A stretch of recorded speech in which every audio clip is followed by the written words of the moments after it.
Israel को छेड़ने के लिए किसने कहा था? जब इसराइल को छेड़ा तो भुगतना तो पड़ेगा ना। इसराइल शांत क्यों बैठेगा? जब इसराइल पे बात आई तो इसराइल तो घर में घुसकर जवाब देकर आएगा ना। जब जो अपना योगी जी की बात है तो कायदे में रहोगे तो फायदे में रहोगे, तो इसराइल ने भी वही कहा था, कायदे में रहो और फायदे में रहो। बिस्मिल्लाहिर्रहमानिर्रहीम। अस्सलाम वालेकुम दोस्तों, वीडियो आज की बहुत इंफॉर्मेटिव है। वो इस लिहाज से कि इसराइल के ऊपर जो फलस्तीन ने हमला किया है, फलस्तीन की एक जमात जो है जिसको हम हमास कहते हैं, उन्होंने हमला किया है, तो इसके बारे में सीधा सीधा जो है वो हिंदुस्तानी गवर्नमेंट ने कहा है कि हम तो इसराइल का साथ दे रहे हैं। और इसके अलावा जब हिंदू आम पब्लिक का रिएक्शन देखने को मिलता है तो वो कहते हैं कि हमास वाले जो हैं, यानी कि फलस्तीन वाले जो हैं, ये असल में टेररिस्ट हैं। जबकि इन लोगों को बिल्कुल भी इस चीज का एहसास नहीं है कि हर इंसान जो है वो आजाद पैदा हुआ है और आजादी उसका हक है। और यही चीज जो है वो हमास वाले यानी कि फलस्तीनी जो है वो मांग रहे हैं। जबकि अगर आपको थोड़ा सा भी हिस्ट्री का नॉलेज हो तो यही जमीन जो थी, फलस्तीन की जमीन थी, यहां पर आके यहूदियों यानी कि इसराइल ने कब्जा किया हुआ है इन्हीं की जगहों के ऊपर। तो ये सारी चीजें इस वीडियो के अंदर हम देखेंगे।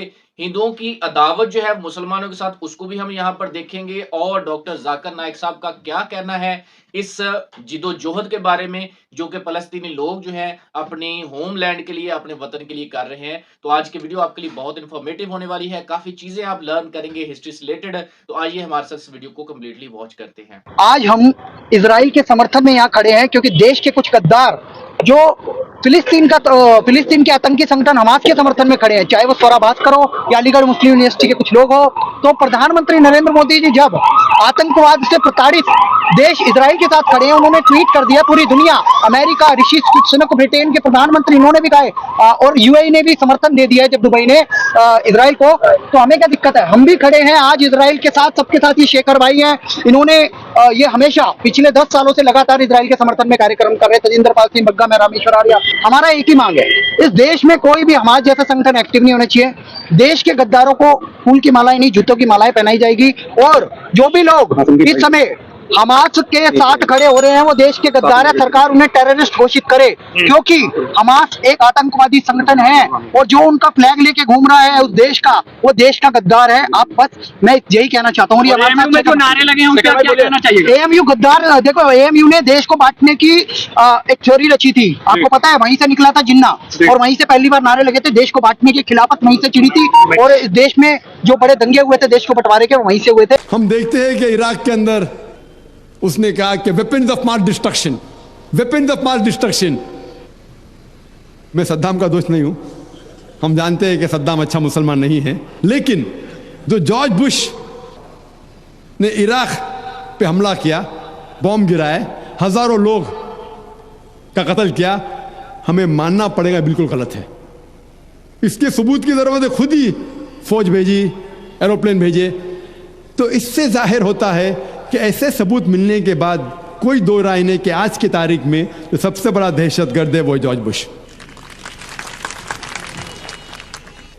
अब सवाल दाहिनी तरफ से, अगर कोई गैर मुस्लिम भाई हैं तो पहले पूछें। डॉक्टर जाकिर नाइक साहब, अस्सलाम वालेकुम। मैं डॉक्टर जाफरी बोल रहा हूँ, मैं एक सोशल साइंटिस्ट हूँ। मैं आपसे एक सवाल पूछना चाहता हूँ कि ये जो यहूदी और western world under the leadership of America, ये जो इस्लाम को और इस्लामिक वर्ल्ड को डिस्ट्रॉय करना चाहते हैं, इसका हल क्या है हमारे पास? Thank you. भाई साहब ने सवाल किया कि जो यहूद और ईसाई लोग हैं under the leadership of America जो इस्लाम को डिस्ट्रॉय करना चाहते हैं, हल क्या है? सवाल होना चाहता था कि America under the leadership of यहूद इस्लाम को डिस्ट्रॉय कर रही है। आपके सवाल में तब्दीली होना चाहिए, क्योंकि अमेरिका है कंट्रोल बाय द जूस। जो अमेरिका में है 5% भी यहूद नहीं है, लेकिन वो अमेरिका को कंट्रोल कर रहे हैं, अमेरिका को कंट्रोल कर रहे, पूरे इकोनॉमी, पूरे बैंक उनके हाथ में है। इसका हल क्या है? हल आसान है। हम मुसलमान, हम देखते हैं आज की तारीख में हम सारे तरफ से पीटे जा रहे हैं, we are the receiving end. इसके वजह है, हम देखेंगे पहले मुसलमान ऊपर थे, चाहे वो साइंस के मैदान में हो, चाहे वो कोई भी मैदान में हो, मुसलमान ऊपर थे, क्योंकि उस वक्त हम कुरान और हदीस के करीब थे। आज हम कुरान और हदीस से दूर है, तो आज हम पीटे जा रहे हैं, क्योंकि आप और हम मुसलमान कुरान और हदीस से दूर जा रहे हैं। जब हम कुरान और सही हदीस पे अमल करने लगेंगे तो इंशाअल्लाह फिर से हम मुसलमान अपना सिर उठा के चल सकते हैं। हम देखते हैं कि मुसलमान अल्लाह के पैगाम पे अमल नहीं कर रहे, हमारे आखिरी नबी उसके पैगाम पे हुक्म पे अमल नहीं कर रहे, हम कुरान और हदीस से सही हदीस से दूर जा रहे हैं। जब हम कुरान और सही हदीस पे फिर से अमल करेंगे तो इंशाअल्लाह हम पाएंगे कि मुसलमान फिर से दुनिया में सबसे ऊंचा होगा। और ये हदीस में जिक्र है इसका, जो हो रहा है आज मुसलमानों को, वो हम ही इसके जिम्मेदार है। वो लोग तो गलत है, लेकिन हम भी जिम्मेदार है। हम इस्लाम की दावत गैरों तक नहीं पहुंचा रहे, हम इस्लाम के गलत फहमियां दूर नहीं कर रहे, हम कुरान और हदीस पे अमल नहीं कर रहे। जो अल्लाह ताला फरमाता है कुरान में, कितने मुसलमान उसके ऊपर अमल कर रहे?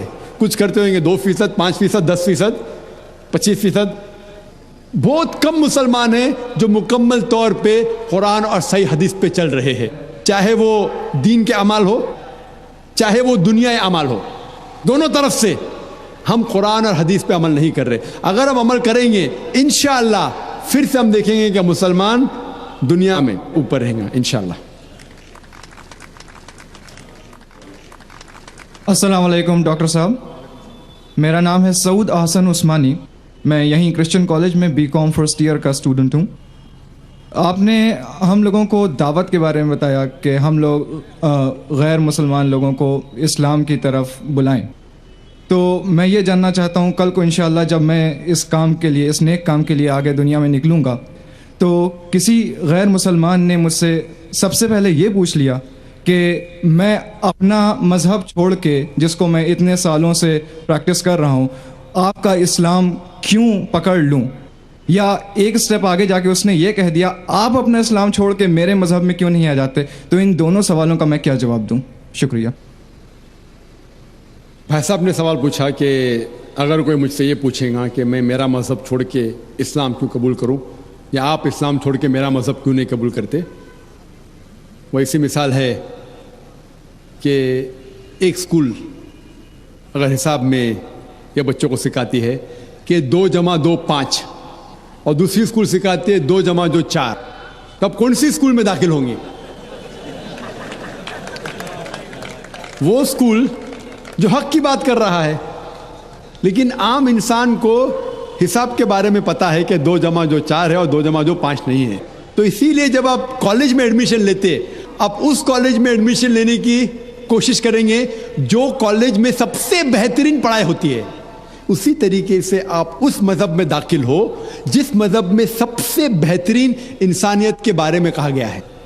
इसीलिए मैं कहता हूं गैर मुसलमानों से, चैलेंज करता हूं कि आप मुझे इस्लाम से अच्छा मज़हब दिखाओ और मैं इस्लाम छोड़ दूंगा, आपके मज़हब में दाखिल हो जाऊंगा। लोग कहते हैं जाकिर कुफ्र की बात कर रहा है, कुफ्र की किधर बात है? हक की बात है।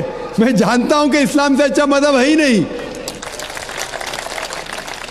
क्योंकि अल्लाह ताला तरीका दिखाता है किस तरीके से दावत देना। ये जो आपको हिदायत मिलती है अल्लाह के कुरान से, अल्लाह ताला फरमाता है अगर कोई भी कहता है कि अल्लाह ने बेटा जना, तो आप कहो कि मैं सबसे पहले उसकी सिजदा करूंगा। उसका मतलब नहीं कि अल्लाह ने बेटा जना, अल्लाह बेटा जन ही नहीं सकता। अगर अल्लाह बेटा जनेगा तो मैं सबसे पहला सिजदा करूंगा, ये कुरान की आयत है। तो इसी तरीके से मैं कहता हूं अगर आप इस्लाम से बेहतर मज़हब दिखाओ मुझे, मैं वो मज़हब को कबूल करूंगा। अगर आप इससे बेहतर किताब मेरे सामने पेश करते हैं तो मैं इस किताब को छोड़ के उस किताब पर अमल करूंगा। लेकिन मैं नहीं चाहता हूं कि हर कोई मुसलमान ये कहे, क्योंकि ये दावती मैदान आपका फन नहीं है। ये मैं कहता हूं क्योंकि मुझे मुताल्ला है। तो इस तरीके से जब हम कहते हैं ताला इला कलमतिन सवाइम बैना बैनकुम, आओ उस बात की तरफ जो आप और हम में यकसा है। तो इस तरीके से जब भी हम गैर मुसलमान से बात करते हैं तो सबसे बेहतरीन जो आयत मैंने कहा, ताला इला कलमतिन सवाइम बैना बैनकुम, आओ उस बात की तरफ जो आप और हम में यकसा है। तो आप कहेंगे भाई साहब आप हिंदू है, आप ईसाई है, मैं मुस्लिम हूं, चलो जो हम में इख्तिलाफ है उसको बाजू रखो, जो आप और हम में यकसा है कम से कम उसके ऊपर तो अमल करे।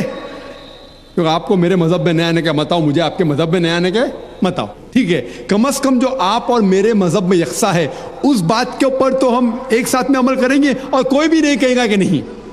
تو قرآن میں اللہ تعالیٰ فرماتے ہیں تعالوا الی کلمۃ سواء بیننا وبینکم، آؤ اس بات کی طرف جو آپ اور ہم یکساں ہے۔ سب سے پہلی بات اللہ نعبد الا اللہ، ہم صرف اللہ سبحانہ و تعالیٰ کی عبادت کریں، ولا نشرک بہ شیئا، کہ آپس میں ہم کسی کو اللہ کے ساتھ شریک نہ کرے، ولا یتخذ بعضنا بعضا اربابا من دون اللہ، ہم آپ اور ہم میں سے کسی کو اللہ کے برابر کوئی رب نہ بنائیں۔ فَإِن تَوَلَّوْا فَقُولُوا اشْهَدُوا بِأَنَّا مُسْلِمُونَ، اور اگر وہ آپ کی بات کو نہ مانے تو کہو کہ ہم مسلمان ہیں، اللہ کے آگے جھکتے ہیں۔ تو اللہ تعالیٰ دکھاتا ہے کس طریقے سے دعوت دینا۔